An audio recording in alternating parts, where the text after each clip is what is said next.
Programang ito ay rated SPG. Striktong patnubay at gabay ng magulang ang kailangan. Maaaring may masiselang tema, lengguwahe, karahasan, sexual, horror o droga na hindi angkop sa mga bata.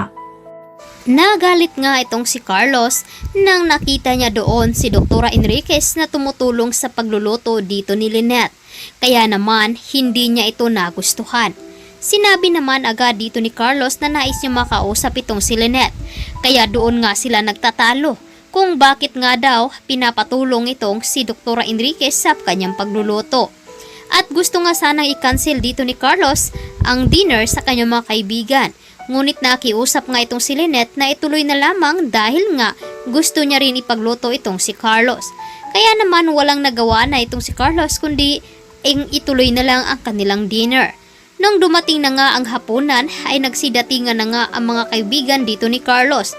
Nung bumaba na nga itong si Lynette ay nakita niya na naka-sleeveless nga ito at labas ang kanyang balikat. Kaya naman sa galit dito ni Carlos ay hindi niya ito nagustuhan. Dahil nakikita nga daw ng kanyang mga kaibigan ang sexing suot dito ni Lynette.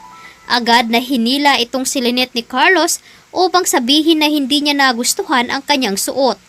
Hindi nga makapaniwala itong si Lynette na kung bakit ganun ang ugali dito ni Carlos. Hindi niya maintindihan kung tama ba ang kanyang pinapakasalan. At dahil dito ay unti-unti ngang lumalabas ang tunay na kulay na pag-uugali dito ni Dr. Carlos Binetes. At masasaksihan naman dito ni Dr. Enriquez ang galit na galit itong si Carlos. Kaya naman dito niya matutuklasan na hindi pala tapat itong si Carlos at masama pala ang pag-uugali dito. Samantalang nakita nga dito ni Annalyn ang isang lalaki. Agad niya itong sinundan at nakita naman dito ni Rican at namukhaan niya ang lalaki na ito dahil siya nga ang pulis nung humahawak ng kaso dito ni Annalyn noon. Ngunit tinatakas niya yung lalaki na pumukpok sa kamay dito ni Annalyn at nagdududa itong si Annalyn na baka may sabuatan sila dito ni Moira. Hindi naman daw coincidence kung bakit nandoon ang pulis sa hotel kung saan di nakatira itong si Moira. Samantalang balisa naman itong si Zoe. Dahil nga, sa baka ay nakita nga daw sila sa pagpasok doon sa isang hotel na kasama nga dito itong si Zoe at Don Pepe. Kaya naman, natataranta rin itong si Moira at hindi makapag-isip ng maayos. Hanggang sa sinundan nga sila ng pulis dahil nga sa mabilis ang pagpapatakbo dito ni Moira. Kaya wala nang pagpipilian itong si Moira kundi ang huminto na lamang. Agad na kinuha ng pulis ang lisensya dito ni Moira at nakita niya na si Doc Tanyag pala ito. At agad naman nagising itong si Lolo Pepe sa loob ng sasakyan.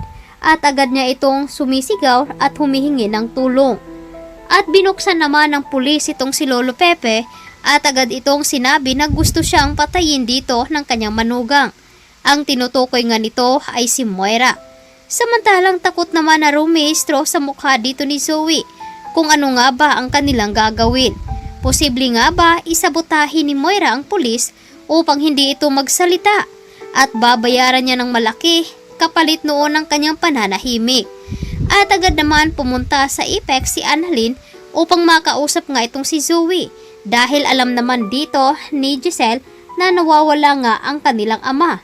Ngunit hindi pa rin makakampante itong si RJ at hindi makapaniwala na na-mess nga daw dito ni Lolo Pepe ang flight papuntang Amerika.